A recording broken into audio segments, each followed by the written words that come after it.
Hi everyone and welcome back to my channel. I wanted to do a video updating on modern dressage since Andreas Helgstrand is now back in competition after his measly 1-year ban.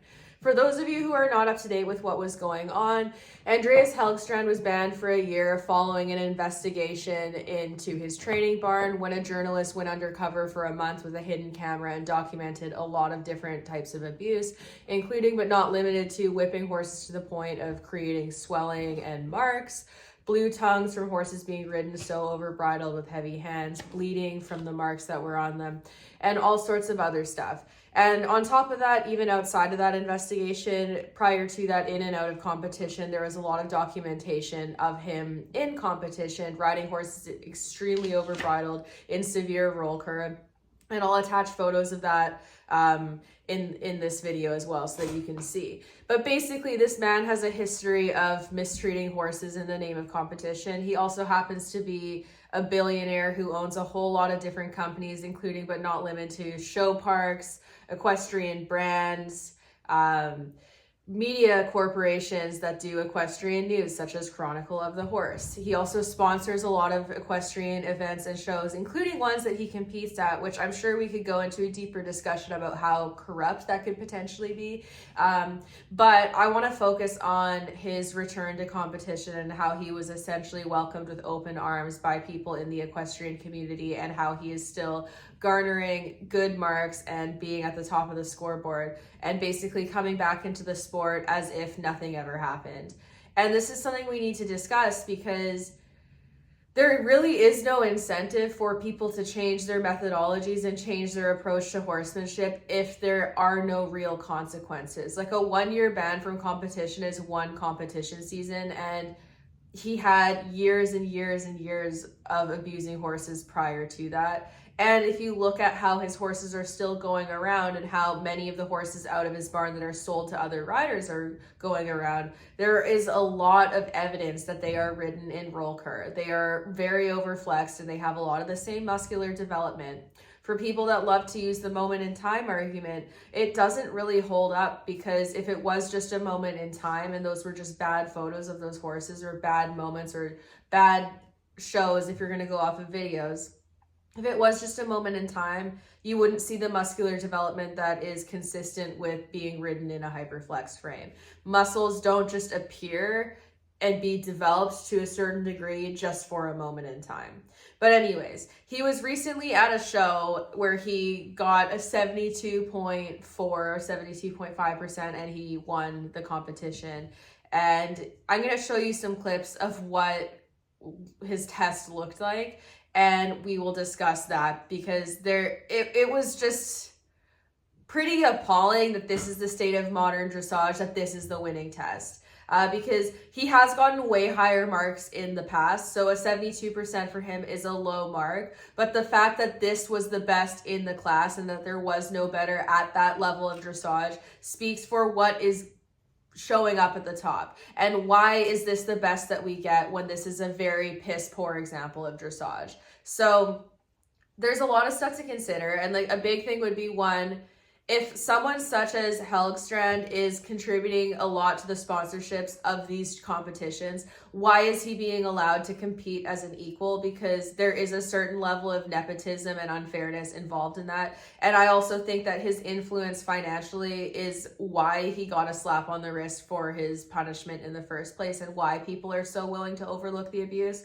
I think that people like him are also why so few upper level riders are willing to speak out against the status quo, because they're scared of having their careers be tanked by someone as powerful as him, because he has so much influence.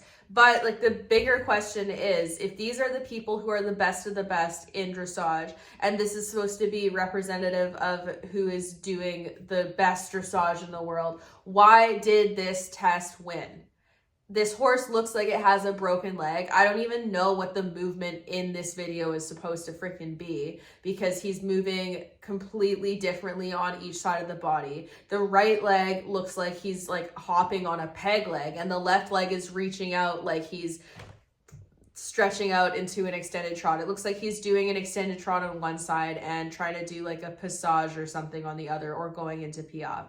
And then throughout the test, there's just a lot of evidence of this hyperflexion and bad training, like what we know Helgstrand has done. If we want to see the sport get cleaned up and we want to see dressage look better, we need to hold people accountable until there's evidence of changed behavior. And in Helgstrand's case, there isn't, because in the test that he has come back into this year following the ban, there's evidence of use of roll cur. The horses are showing odd behaviors that are consistent with stress and consistent with questionable training methods, like the clips that I'm showing you.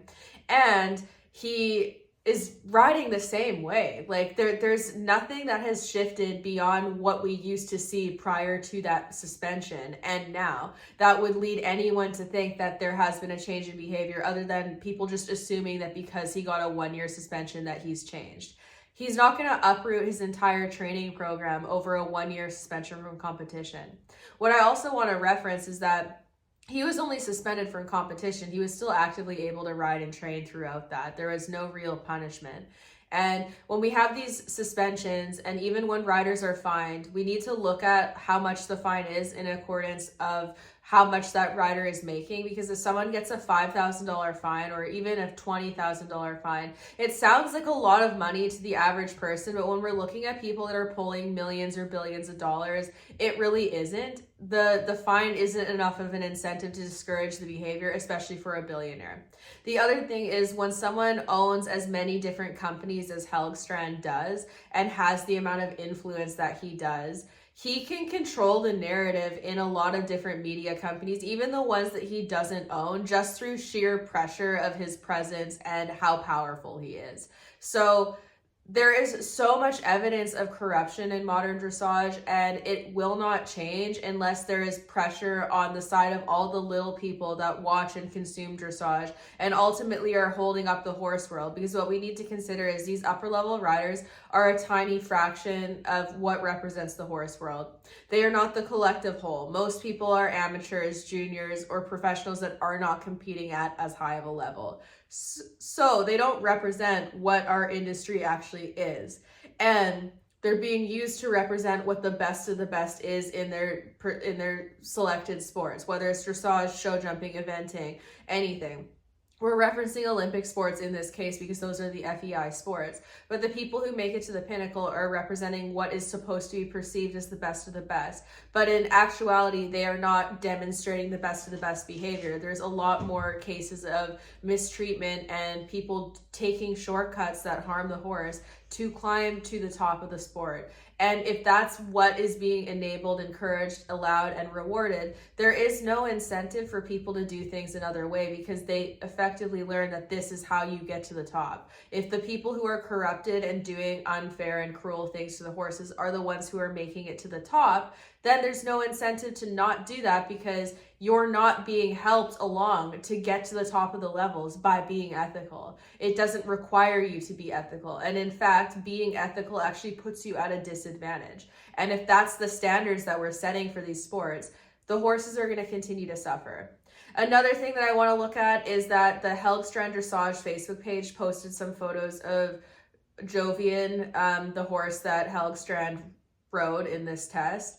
And if you zoom in on his hocks, he looks like he has 2 capped hocks. Like there's swelling on the caps of the hocks, and they look very abnormal. So I'm not going to speak for what may have caused that, what's going on, but it's odd. And I also looked through some of the photos of his other horses that are from the Helgstrand barn, not ones that are necessarily ridden by Andreas Helgstrand, but that are from his barn, and some of them have similar hocks. So just wanted to point that out because I think it's odd and it was very noticeable. And also, again, these are things that we should be noticing about upper level horses, because the more I start to zoom in on the feet and the legs of a lot of upper level horses, the more anomalies I'm noticing. And it begs the question of whether or not these upper level sports are justifiable to continue to exist as they are now without changes, if there's such a high instance of poor hoof care, joint issues, and horses needing to retire at young ages and having severe arthritis, etc. It begs the question of whether or not this is ethical to continue as is.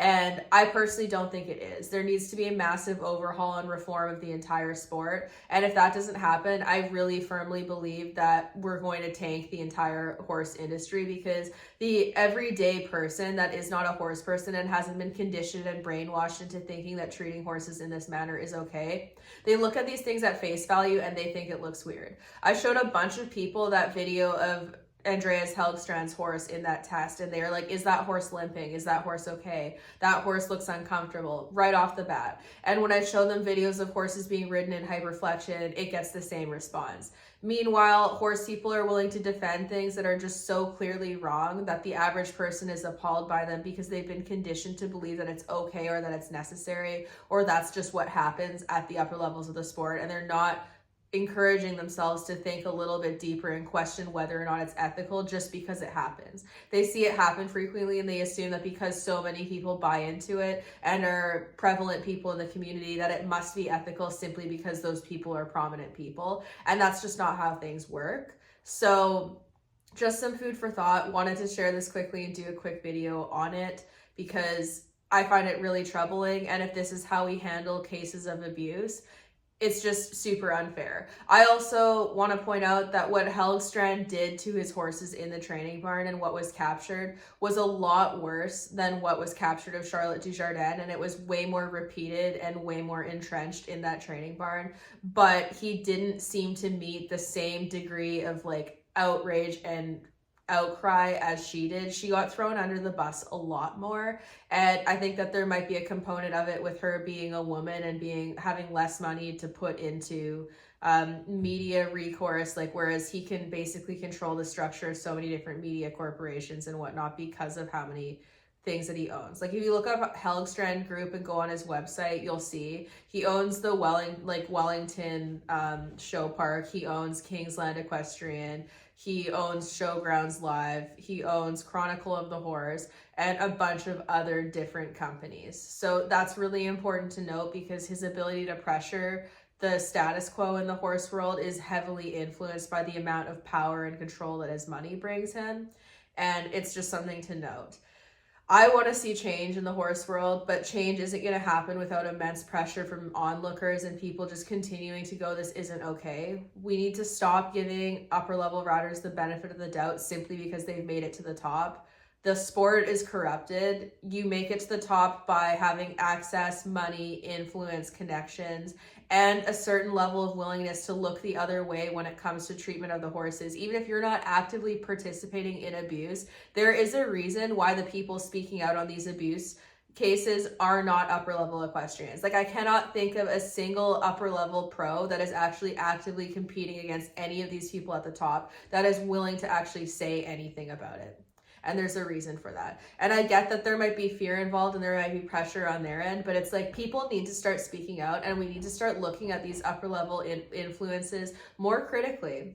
They're supposed to be role models, and they're not acting as role models because they're taking the easy way out and just being scared to speak on anything and say anything of value. And they want to be able to do whatever they want in the show ring and look the other way from things that they absolutely have to know are going on because they're way more involved in it. But they don't say anything. They don't dedicate their time to speak for the horse and really involve in any advocacy. In fact, most of them spend more of their time speaking out against how they feel the upper level riders are being targeted and bullied and pressured, and how they feel that's unfair. So they're trying to quiet the discussion rather than actually participate in it. And I think that's something that also needs to get addressed. You can have your favorite upper level riders, but if they stay silent and they're apathetic towards the treatment of the horses and they're not looking to change that, it does say something about them and their priorities, and that their priorities are not with the benefit of the horse and for improving horse welfare.